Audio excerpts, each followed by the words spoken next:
Boletim Coppola. Sejam muito bem-vindos ao Boletim Coppola nessa data tão peculiar, curiosa e, segundo alguns, energeticamente especial. Afinal de contas, o dia 22/02 de 2022 é um palíndromo no calendário. Reparem que quando a gente lê o número de trás para frente, ele permanece igual. Por exemplo, se você é da opinião que um certo ex-presidente, ex-condenado é 171, saiba que além de malandro, ele também é um palíndromo. Lido do avesso, 171 continua sendo 171, que faz todo sentido. Palíndromo é qualquer palavra, frase ou número que mantém o seu significado quando lido de trás para frente.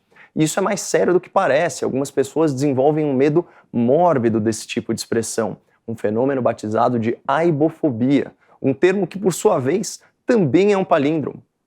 O que é bem cruel com os pacientes se a gente parar para refletir.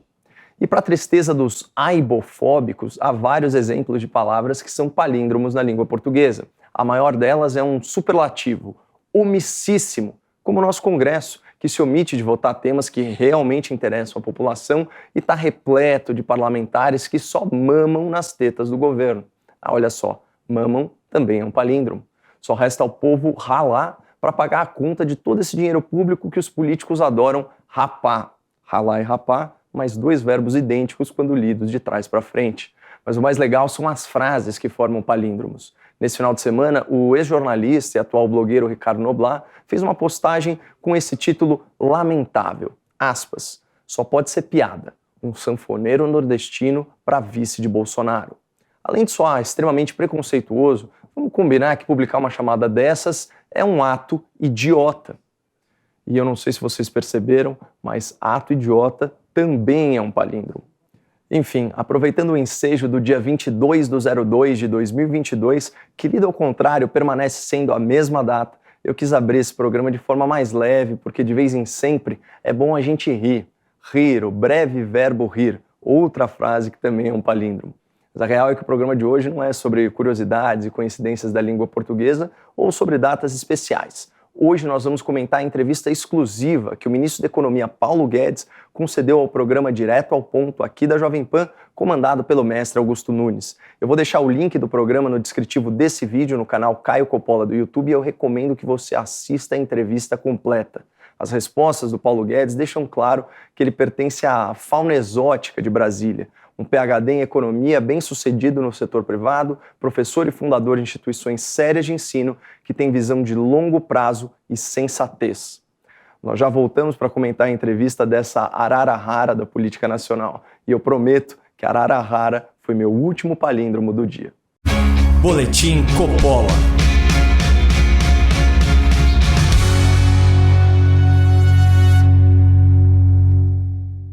Como comentarista político e consumidor de notícias, eu sei que o Brasil ainda é carente de bom jornalismo. Mas não desanime. Nesse oceano de desinformação, ainda existem ilhas de excelência na imprensa nacional. Um exemplo é a Gazeta do Povo, um jornal comprometido com a liberdade. Eu e vários colegas que eu admiro apoiamos a Gazeta como colunistas, escrevendo artigos toda semana. Mas nós contamos com você para nos apoiar como assinante. Acesse gazetadopovo.com.br/Caio ou clique no link do descritivo desse vídeo e saiba mais. Muita gente se surpreendeu quando soube que eu estava investindo em Bitcoin, mas o fato é que investidores com perfil conservador têm como prioridade preservar seu patrimônio a longo prazo. E você já viu os números do Bitcoin? Quase 3.000% de valorização em 5 anos e mais de 800% nos últimos 3 anos. Arrojado ou conservador, eu te faço um convite. Abra sua conta na Coinext e ganhe R$25 para ver como é fácil investir em criptomoedas. É só clicar no link que está aqui embaixo no descritivo desse vídeo ou acessar coinext.com.br/JP. Bons investimentos! Hoje nós vemos manchetes idênticas em jornais concorrentes. A pluralidade de ideias deu lugar a um consórcio de imprensa responsável pela verdade oficial. Nas redações, checadores de notícia dividem suas baias com criadores de narrativas. Isso quando não são a mesma pessoa.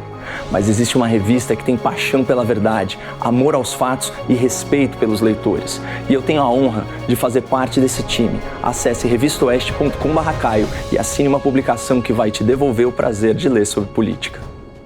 Você que acompanha o boletim já viu que eu sou um adepto do Bitcoin e das criptomoedas, mas a gente sabe que esses ativos são voláteis. Por isso, eu queria apresentar para vocês, em primeira mão, uma novidade da QR Asset. É o primeiro fundo de índice de finanças descentralizadas do mundo, o QDFI 11, que já está disponível na bolsa e também no seu aplicativo de investimento. Se você é do tipo que não gosta de colocar todos os ovos na mesma cesta e também não quer perder o bonde dos criptoativos, visite qrasset.com.br/QDFI11 ou clique no link do descritivo desse vídeo. Boletim Coppola. Sejam bem-vindos de volta ao Boletim Coppola. Como prometido, eu vou comentar a resposta do Paulo Guedes ao primeiro questionamento do jornalista Augusto Nunes na entrevista exclusiva que o ministro da Economia concedeu ao programa Direto ao Ponto, aqui da Jovem Pan. Como é que pode ser comparado o Brasil de hoje com o Brasil do final de 2019? Nós estamos realmente decolando. Até hoje não conseguimos bater a arrecadação de janeiro de 2020. É interessante porque todos os meses desse ano passado, quando a economia brasileira voltou em V, como eu havia previsto, nós quebramos recordes de arrecadação. Mas não conseguimos passar de janeiro de 2020. Ou seja, o Brasil estava realmente começando a decolar. Eu tinha dito ao presidente, primeiro ano nós vamos crescer 1 e pouco, vamos começar as reformas. Segundo ano nós vamos estar crescendo 2 e pouco. Terceiro ano vamos entrar em velocidade cruzeiro, acima de 3.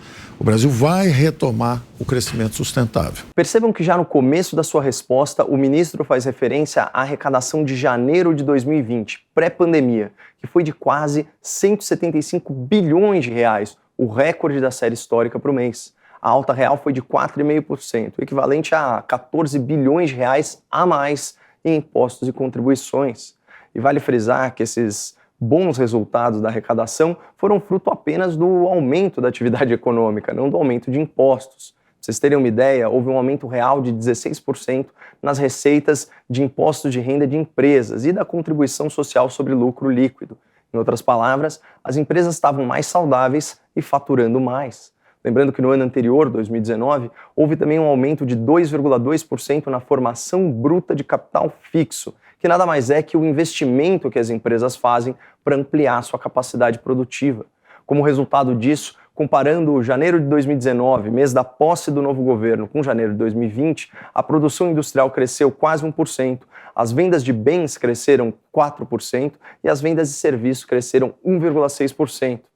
E já respondendo àqueles que, infelizmente, ainda estão presos à narrativa anticapitalista da luta de classes, saibam que em janeiro de 2020 a massa salarial nominal havia subido 4,5% e as contratações com carteira assinada haviam disparado, um aumento de 162% no número de vagas criadas.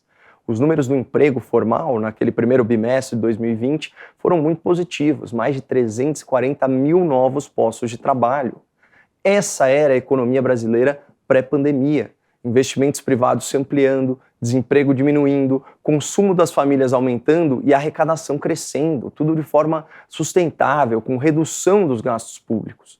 O déficit primário projetado para 2019 era de até 140 bilhões de reais. O governo entregou um déficit bem menor, de 95 bilhões. As estatais pararam de dar prejuízo e se tornaram lucrativas. A União arrecadou mais de 240 bilhões de reais em 2 anos vendendo ou privatizando ativos federais.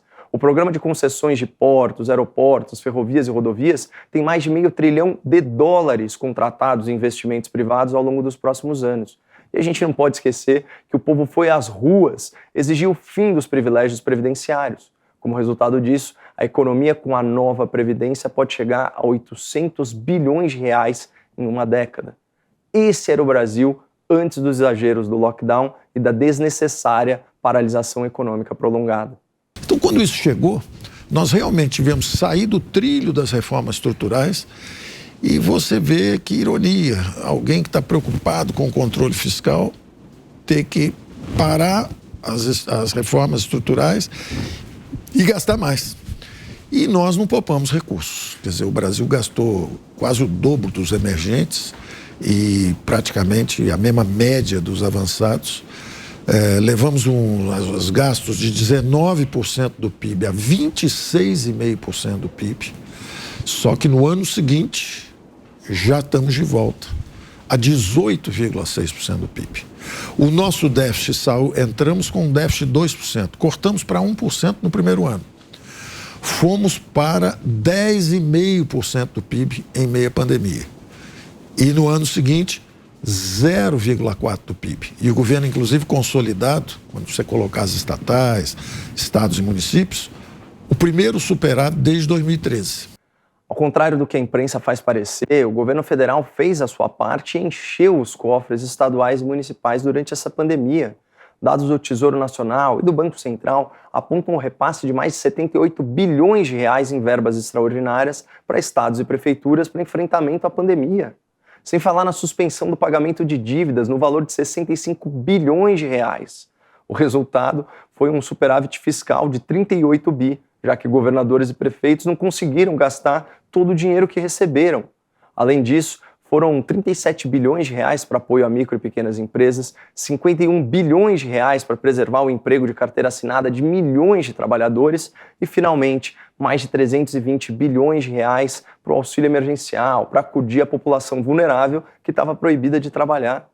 Portanto, 3 coisas têm que ficar muito claras. Primeira, a estratégia econômica da gestão Guedes-Bolsonaro estava funcionando e o país estava decolando antes da pandemia.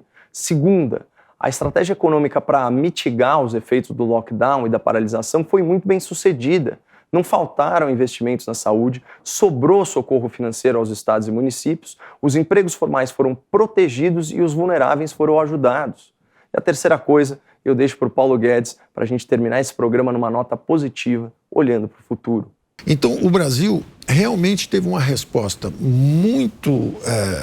demonstrou muita resiliência à economia brasileira. Nós conseguimos efetivamente deflagrar respostas eficazes. Nós protegemos 68 milhões de brasileiros, os mais vulneráveis, de transferências diretas de renda. Ao mesmo tempo, preservamos 11 milhões de empregos e do fundo do poço, até agora, criamos mais de 11 milhões de empregos, sendo quase 3 milhões de empregos formais e mais de 9 milhões informais. Então, eu diria que o Brasil, finalizando, é talvez o único país que está não só em pé, mas na mesma posição que estava antes da pandemia chegar.